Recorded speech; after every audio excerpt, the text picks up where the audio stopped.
Okay, hi everyone. So first I'd like to thank the organisers for giving me the chance to present my work to you today. So my name's Joe Randall. I'm a postdoc in the group of Tim Teminiau in QTech in the Netherlands. And today I'm going to tell you about our work towards discrete time crystals. So the idea of time crystals goes back to this idea that's kind of fascinated scientists for centuries now, which is this idea of perpetual motion. Can a macroscopic system oscillate forever? And on the right here, you can see a sketch from the 13th century where someone tried to make a perpetual motion machine. Here they used a wheel with these weights that they thought would make this wheel spin forever. Now, of course, we know that this won't actually work. But what are the actual challenges to making a system oscillate forever? So the first challenge is that systems are never truly isolated. So they'll always interact with their environment, and this will cause, for example, they might have air resistance or friction, and this will cause any oscillations to be damped away. But a kind of even more fundamental problem is that if you have a system made of many particles, so a many-body system, then even if it's completely isolated, then these systems will tend to thermalize at late times. So to give you an example, if you think of a simple pendulum, you normally model this as a mass on a string.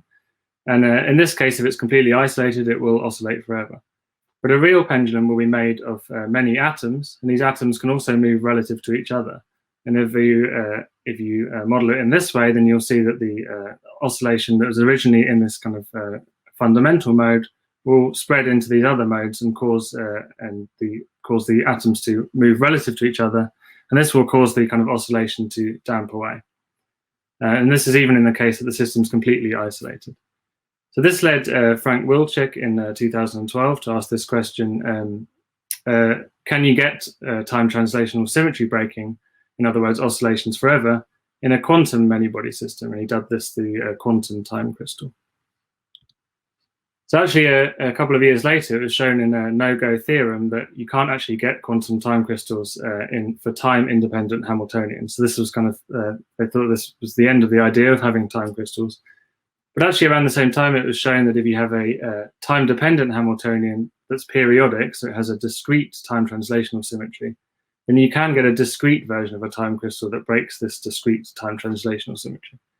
So in this example on the right here, you see this Hamiltonian that has two terms, switches between two terms, so it has some period t, and then for the discrete time crystal, you can get a response of the system that is subharmonic, so it oscillates at a frequency that's lower than this Hamiltonian, for example here with a period 2t. And the underlying cause of this effect is this phenomenon known as many-body localization, which is something that happens in quantum many-body systems. If there's a lot of disorder in the system, you can get a situation where the system will never thermalize, even at infinitely long times. So soon after this was proposed, there were a number of experiments showing signatures of these discrete time crystals. And here's three examples from a range of platforms, so NV centers, trapped ions, and an NMR crystal. And you see these graphs that look quite similar to each other. And what they're showing is that they apply this periodic Hamiltonian. On the x-axis is the number of cycles of this Hamiltonian. And you see that the system oscillates at a frequency, subharmonic frequency, at half of the frequency of the Hamiltonian. So you can see in all these experiments, the oscillation does decay. And this can partly be explained due to the fact that these systems aren't completely isolated from their environment. So this can cause the oscillations to be damped out. But actually, subsequently, some theoretical work was carried out to kind of investigate these systems further, and they found that actually none of these demonstrations were in this many-body localized regime. And therefore, even if you have a perfectly isolated system in theory, it still wouldn't oscillate forever. And it's actually this response is due to this so-called prethermal regime, which is where the system will oscillate for a long time, but it will eventually thermalize. So we wanted to see if we can see this discrete time crystal behavior in our system, which is a system of carbon-13 nuclear spins close to a single nitrogen vacancy center in diamond. So we do our experiments in a closed cycle 4K cryostat. Here you can see a diamond sample mounted to a chip. And if you zoom in to the nanometer scale, then this is a cluster of carbon-13 nuclear spins surrounding a single NV center. In this cluster, we actually imaged so this is 27 spins that we actually imaged the positions of. So these are the real positions of these nuclear spins that we measured in a previous experiment. So we can access these nuclear spins via the NV center. We can optically initialize and read out the NV center. And we can, through the dipole-dipole interaction, therefore read out and initialize these nuclear spins. And we can also individually control the spins using RF pulses, and the spins interact with each other via this dipole-dipole interaction. So this is like a many-body system. So our system actually meets all of the requirements for this discrete time crystal that's actually stabilized by this many-body localization. One caveat is that we need an effective one-dimensional system, whereas our system is naturally three-dimensional because we have these spins randomly located in 3 dimensions. So the way that we get around this is we use a technique called dynamic decoupling to isolate an effective 1D system out of these, isolate a subset of spins out of this 3D system. And on the right, you can see this 9-spin chain that we select out that it forms an effective 1D system. And we can use this for this discrete time crystal. So now we can apply this Floquet periodic Hamiltonian. So this is what the sequence looks like. We allow the spins to interact for some time, tau, and then we also apply rotations around the x-axis by an angle theta, and we can then plot apply this sequence n times. So this is we repeat this sequence over and over again. We can plot the phase diagram for this system, what we expect. Where on the x-axis we see the rotation angle theta, and on the y-axis we see the interaction time tau. And then we expect the discrete time crystal to exist in this sort of region over here. So we can now look at this experimentally and see if that's indeed what we see. So we start off by preparing all of the spins in pointing up, and we start off with without any interactions between the spins.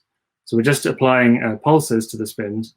And here we choose a rotation angle of 0.95 pi, so it's 95% of a pi pulse, not quite a pi pulse, but almost a pi pulse. Then what you see is that the spins start flipping from all up to all down, but this oscillation starts decaying due to the fact that these aren't perfect pi pulses. Now, if we increase or turn on the interactions between the spins, then you see this subharmonic response starts to persist to longer times. And if we increase the interactions even further, we see a long-lived subharmonic response at a frequency exactly half of the underlying Hamiltonian that we're applying. So this gives a good indication that we have this discrete time crystal in our system, but so far it doesn't distinguish between these other experiments where they're thought to exist in this prethermal regime. So how can we tell the difference? Well, one way you can do this is you can look at the response of this subharmonic response, how it depends on the initial state. So before we prepared all the spins pointing up, but we can also prepare other initial states. And what you expect for this prethermal regime is that this will be very dependent on which initial state you prepare. So some states will decay very quickly, and some states will be long-lived. So we did this in our experiment. We selected a number of randomly chosen initial states. And what we see here, up to 800 cycles of this Floquet sequence, we see no dependence on this initial state. And so therefore, this is consistent with this true discrete time crystal phase that's stabilized by many-body localization. So with that, I'll summarize. So we showed a new programmable quantum simulator based on carbon-13 nuclear spins. And we showed that it meets all of the requirements for many-body localization, which can host this discrete time crystal phase.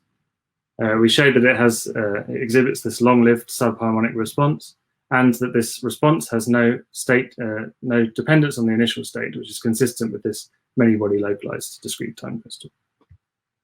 So with that, I'll like to thank the rest of the group who contributed to this work, and thanks for listening.